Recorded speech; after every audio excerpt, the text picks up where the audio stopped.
मेरे मित्रों, मैं राजनंदन प्रसाद एक बार फिर आपके सामने। मित्रों, फर्जी शिक्षक ये एक ऐसा शब्द है कि बिहार में शायद ही किसी दिन न बोला जाता हो। प्रतिदिन इसके संबंध में समाचार बनते हैं, सोशल मीडिया पर तो छाया रहता है।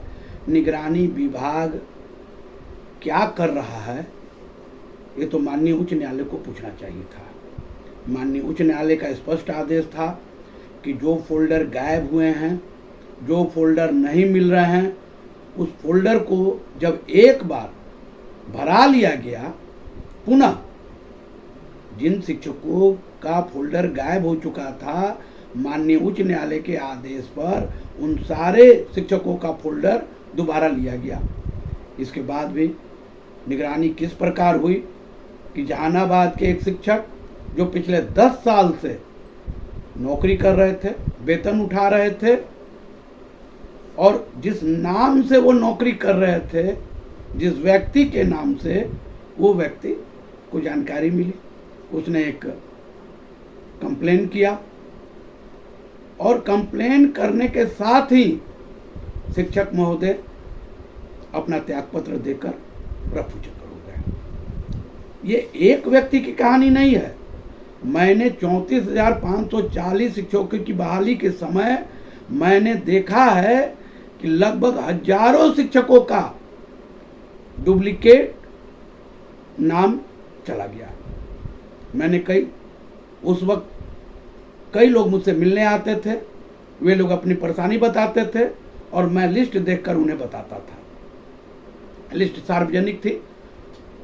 शिक्षा विभाग ने जो लिस्ट जारी की थी, उस लिस्ट में उन लोगों का नाम तो था, लेकिन एक डुप्लीकेट नाम भी आ गया। यानी कोई ना कोई कहीं ना कहीं से उनके सर्टिफिकेट, उनका नाम, पता, सर्टिफिकेट सारा कुछ उपलब्ध करा लिया और उसी नाम से वो भर दिया।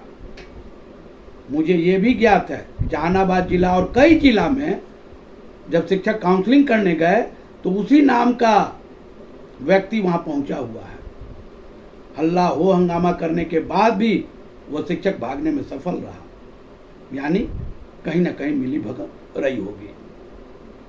प्यारे मित्रों, कोई भी फर्जी शिक्षक ऐसे ही बहाल नहीं हो जाता। ठीक है, 1000, 2000, लाख में 1-2 फर्जी शिक्षक हिम्मत करके बहाल हो भी जाए, लेकिन ज्यादातर मामले में कहीं ना कहीं किसी न किसी के साथ साठगांठ रहती ही है। और उसी का नतीजा है कि आज तक फर्जी शिक्षक कार्यरत हैं। हम ये नहीं कह सकते कि आज नहीं कार्यरत हैं, आज भी होंगे। हिम्मत वाले हैं, जानते हैं मैनेज कैसे करना है, मैनेज कर रहे हैं। इतना करने के बावजूद आखिर सरकार क्या कर रही है? सरकार तो शिक्षकों पर प्रतिदिन नकेल कसे जा रही है। अरे एक बार खुल करके फर्जी शिक्षकों की क्यों नहीं काउंसलिंग करा ली जाती है? सारे शिक्षकों की जो फर्जी हों पकड़े जाएंगे। अच्छा, सजा तो आज तक किसी को नहीं मिला। क्या जो शिक्षक त्यागपत्र करके भाग गए, 10 साल का वेतन उठाए, क्या उन पर कोई कार्रवाई होगी? बिल्कुल नहीं। ऐसी व्यवस्था ही है। इस व्यवस्था में जिसे जब मन करता है गंगा स्नान कर लेता है, बाद में वो भाग जाता है, या बाद में उसे सूचित कर दिया जाता है कि भैया आप धरे जाओगे, पतली गली से निकल जाओ। यही कहानी है। जब तक फर्जी शिक्षक बहाल रहेंगे, आप गुणवत्तापूर्ण शिक्षक की बात करना ही बेईमानी है। आप सुधार की बात केवल कहते रहें, नहीं संभव है। क्योंकि जो फर्जी शिक्षक हैं वे क्वालिफिकेशन में हर तरह से आपसे नीचे हैं। जो नियोजित शिक्षक वास्तव में सही हैं, जो कार्यरत हैं, जो प्रतिदिन स्कूल के लिए, शिक्षा के लिए, बच्चों के भविष्य के लिए कमर कसे हुए हैं, वे तो रोज प्रताड़ित हो रहे हैं। इसलिए सरकार को चाहिए सबसे पहले फर्जी शिक्षकों को पकड़े, उन्हें दंडित करे, उन्हें जेल भेजे और रिकवरी करे। तभी जाकर के शिक्षकों का मनोबल ऊंचा होगा। प्यारे मित्रों, कॉपी जांचने का समय आ गया है। सरकार ने स्पष्ट गाइडलाइन जारी कर दी है कि आपको कॉपी कहाँ जांचना है, 10 बजे पहुंचना है, 4 बजे निकलना है, मोबाइल नहीं ले जाना है। एससीईआरटी ने एक पेपर भी जारी किया है जिसमें अंक आपको डालना है।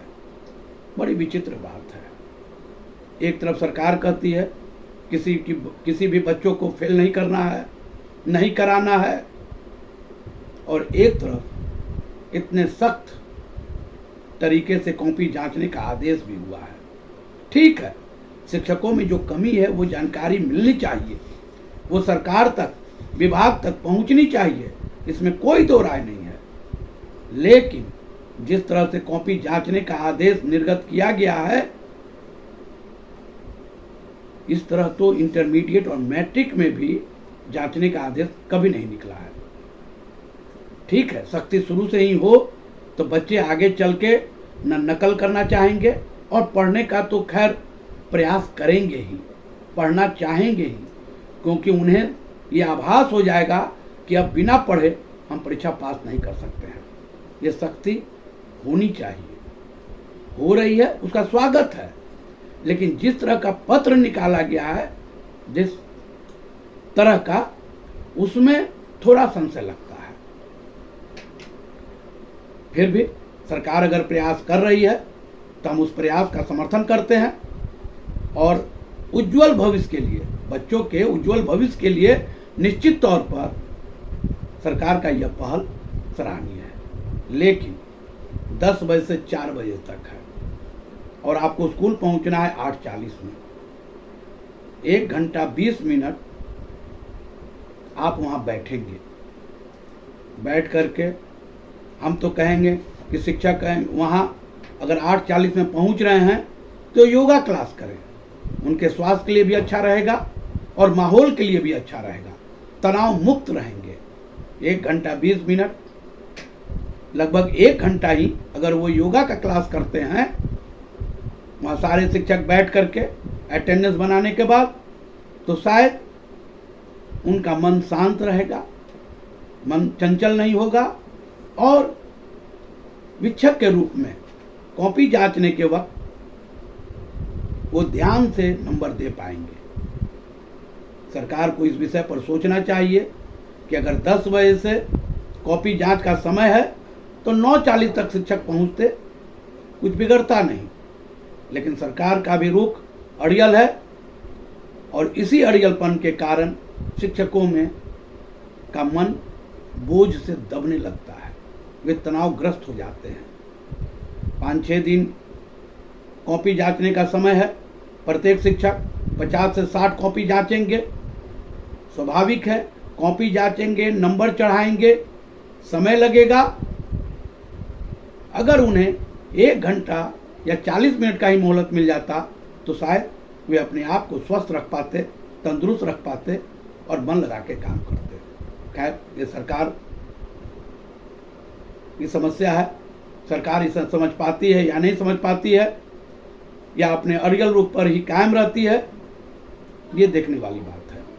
मेरे प्यारे मित्रों, मैं राजनंदन प्रसाद आपसे बार बार निवेदन करते हैं कि आप मेरे चैनल को सब्सक्राइब करें, शेयर करें, लाइक करें। धन्यवाद, बहुत बहुत धन्यवाद। जय हिंद।